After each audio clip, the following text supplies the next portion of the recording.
And big news now coming in from the UK Prime Minister, after facing setback after setback, a massive cabinet revolt, at least, and resignations over the past few hours. Boris Johnson has resigned as the UK Prime Minister and as the leader of the Tory party. Speculation is rife over who could be the next Prime Minister, and are you looking at that image of the next PM on your screens? Now, former Boris aide and UK Chancellor Rishi Sunak has emerged as the top contender. Over 50 ministers this morning tendered their resignations one after another from the Boris government, further snowballing the crisis, even though Boris Johnson earlier was confident.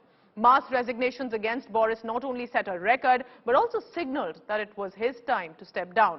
Now, Boris Johnson, in a statement that just took place a short while ago, said, "No one is remotely indispensable," and he was sad about leaving the best job in the world.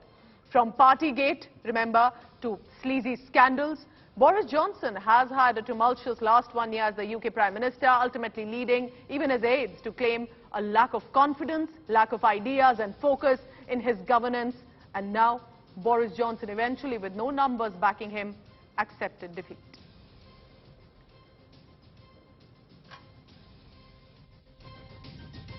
As we've seen at Westminster, the herd instinct is powerful. When the herd moves, it moves.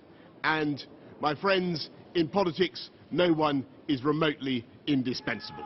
And our brilliant and Darwinian system will produce another leader equally committed to taking this country forward through tough times, not just helping families to get through it, but changing and improving the way we do things, cutting burdens on businesses and families, and yes, cutting taxes, because that is the way to generate the growth and the income we need to pay for great public services.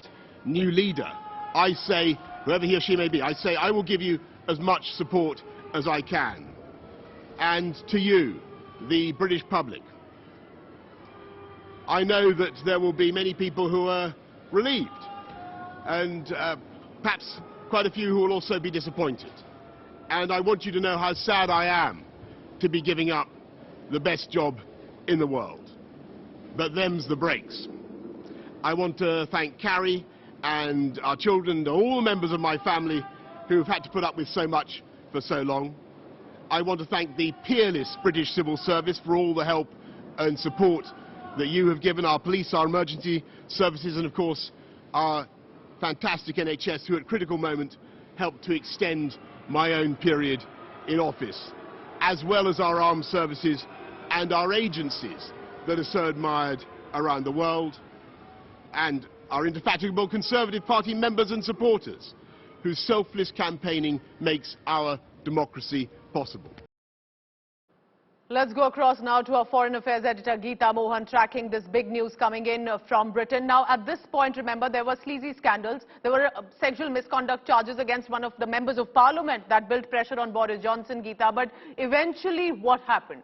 Why do you think it led to a resignation and him accepting defeat as the UK Prime Minister? Well, it would have become untenable, Pooja, if Boris Johnson would have continued supporting Chris Pincher and Rishi Sunak and the likes of Sajid Javid, who have a long political future ahead of them, would continue as secretaries or ministers in their case in the cabinet, in Boris Johnson's cabinet. Therefore, the last straw was Boris Johnson's support to Chris Pincher, with a scandalous development where allegations of sexual misconduct against Chris had emerged already. Many seeking and asking questions to Boris Johnson whether if he knew about these allegations before he appointed the man Deputy Chief Whip. And that's a very important position. Having said that, this is not the first time. We have been discussing this and covering UK politics for a while now. The no confidence vote that took place just not so long ago, Boris Johnson almost scraped through a win. He did not have the numbers, the requisite numbers, to call it a comfortable win. And why so? Because people from his own party, the Conservatives, did not vote for him, in fact voted against him. So he was already losing support for a while now. The Partygate scandal, his own policy decisions, the ways he's been conducting himself and his government have been a matter of concern for certain quarters within the Conservatives, within the Tory party. But this certainly was the last straw. And for Rishi Sunak and Sajid Javid, the decision was very clear that if they stay with Yes. Boris Johnson and continue with the decision, then it would be political suicide Geeta, for them. so, you know, he had timely won a resignation- thumping majority. He won a vote of confidence, but there was inflation, tax rise, lack of focus, fine for breaking lockdown rules, which he had to apologize for. He's out.